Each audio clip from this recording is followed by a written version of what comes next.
hari ini kita sama-sama bisa menikmati hidup di dunia ini, bisa menikmati indahnya Islam, bisa menikmati daripada hajat kita, keinginan kita yang selama ini mungkin kita lupakan.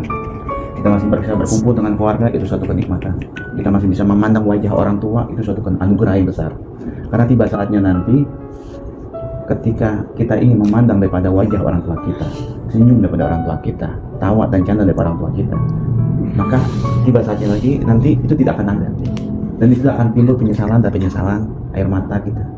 Maka selagi orang tua kita masih hidup, maka muliakan dia, rajakan orang tua kita, maka rezeki kita pun akan seperti raja. Muliakan orang tua kita, maka Allah pun akan memuliakan. Umar bin Khattab dia katakan, ya Rasulullah, di dunia ini aku tidak akan pernah bisa melihat wajahmu, wajah Allah. Di muka bumi ini aku tidak bisa melihat wajah Tuhanku ya Rasulullah. Lalu bagaimana aku bisa mengetahui Allah itu tersenyum denganku? Maka Nabi katakan, buatlah orang tua kamu tersenyum padamu, maka Allah akan tersenyum padamu. Jadi kalau kita ingin disenyumi Allah, disenangi Allah, dicintai Allah, tidak ada cara lain selain kita buat orang tua kita tersenyum, bahagia, senang, semampu kita. Kita punya harta, kita kasih harta kita buat orang tua kita. Karena demi Allah, sampai hari kiamat pun tiba, walaupun kita dibangkitkan 3 kali lagi ke dunia ini, lalu kita angkat orang tua kita gendong orang tua kita untuk berangkat haji dan umroh, dan kita ajak tawaf dan sa'i, serta wukuf di Arafah dan mabit Musdalifah, dengan kita memapah dan menggendongnya, itu tidak akan cukup untuk membalas kebaikan daripada orang tua kita. Kenapa? Karena pelayanan orang tua kita, khidmat orang tua kita, cintanya orang tua kita, kasih sayang orang tua kita pada kita itu penuh dengan keikhlasan. Sebagaimana kita telah merasakan yang punya anak, kita bagaimana kerinduan kita ingin melihat anak, beda dengan kerinduan kita untuk melihat orang tua kita. Saya merasakan begitu. Oh, ketika saya jadi orang tua, begitu kangennya saya dengan anak, jauh daripada anak tuh nggak bisa. Tetapi ketika kita ke anak, ke orang tua, kita merasa, saya sudah mandiri, saya sudah hebat, saya sudah bisa, saya ini nggak ada rasa kerinduan.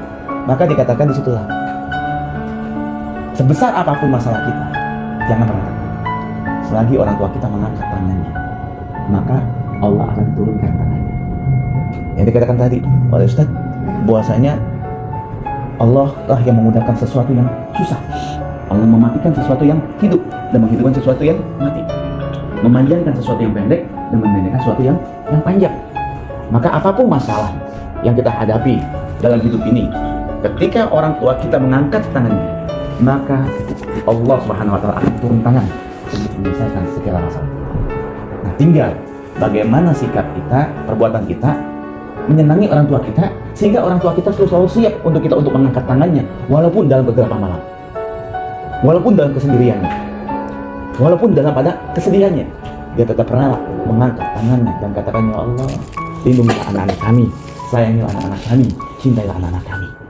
Inilah yang kenapa sampai kapanpun kita lahir ke dunia ini, sampai kita mati 3 kali pun, kita tidak akan pernah membalas daripada kebalasan orang tua kita. Tidak akan sanggup untuk membalas kebaikan orang tua kita. Nah, di sini kita punya orang tua, masih ada ibu, ada yang bapak, masih konflik. Nah, kita sama-sama kita jaga. Nah, kita ini keluarga besar, satu kesatuan. Ya, walaupun dalam bisnis, dalam kerjaan, tetap satu di antara kita sakit, kita harus ada merasakan sakit. Satu dan kadang kita susah, kita harus merasakan susah. Ini yang namanya hubungan. Walaupun kita nggak sekandung, walaupun kita nggak sekampung, walaupun kita nggak sedara, tetapi kalau kita memiliki tujuan yang sama, cita-cita yang sama, angan-angan yang sama, keinginan yang sama, yaitu apa? Dalam rangka jihad fisabilillah, mencari nafkah dengan cara yang halal dan benar, maka inilah yang dikatakan kita memiliki hubungan saudara seiman, karena memiliki tujuannya yang sama. Walaupun dia saudara, adik kakak, kembar, tapi kalau tujuannya beda, tujuan hidupnya beda, maka dia tidak akan pernah hidup untuk bersama-sama. Jadi kesimpulannya, kenapa kita hari-hari bisa bersama-sama, berminggu-minggu, berbulan-bulan, susah dengan sama-sama susah, senang sama-sama senang, ketawa sama dengan ketawa, sibuk sama-sama sibuk, begadang sama-sama begadang. Kenapa? Karena kita memiliki arah tujuan yang sama.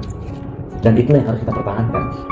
Tapi kalau arah tujuan kita di antara satu sama lain ada yang beda, maka cepat atau lambat Allah akan pisahkan kita. Maka inilah yang harus kita jaga, kesatuan hati.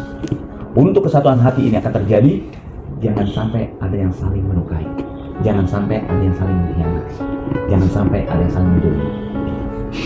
Karena ini adalah perintah Allah, menjaga hati, menyatukan hati, sehingga menimbulkan cahaya ilahi Rabbi, agar tertanam nur ilahi ke dalam hati kita. Sehingga dengan tertanamnya nur ilahi ke hati kita, kita mudah untuk mengamalkan perintah Allah Subhanahu wa Ta'ala. Mudah-mudahan nasihat singkat ini bermanfaat, ya, karena ini semua buat kita semua. Karena kita sekarang jadi anak, esok lusa kita akan jadi orang tua, bapak atau ibu, dan esoknya lagi kita akan jadi kakek atau nenek, bahkan cucu, jadi cicit. Ya, kalau nenek udah jadi apa? Baru jadi buyut. Belum nenek. Baru. Nanti kalau Jadi buyut. lahirkan istri lahirkan baru jadi Buyut. cicit, buyut. Ya. Nah, alhamdulillah masih diberikan kesehatan, panjang umur, dan lebih penting lagi itu ada umur yang panjang dibawa dalam ketaatan. Ini cicit. Ya, alangkah ruginya kita kalau kita dikasih umur panjang namun dibawa untuk Al-Fatihah. A'udzubillahi minasyaitonir rajim. Bismillahirrahmanirrahim. Alhamdulillahirabbil alamin arrahmanir rahim maliki yaumiddin iyyaka na'budu wa iyyaka nasta'in ihdinas siratal mustaqim siratal ladzina an'amta 'alaihim ghairil maghdubi 'alaihim waladdallin amin. Bismillahirrahmanirrahim.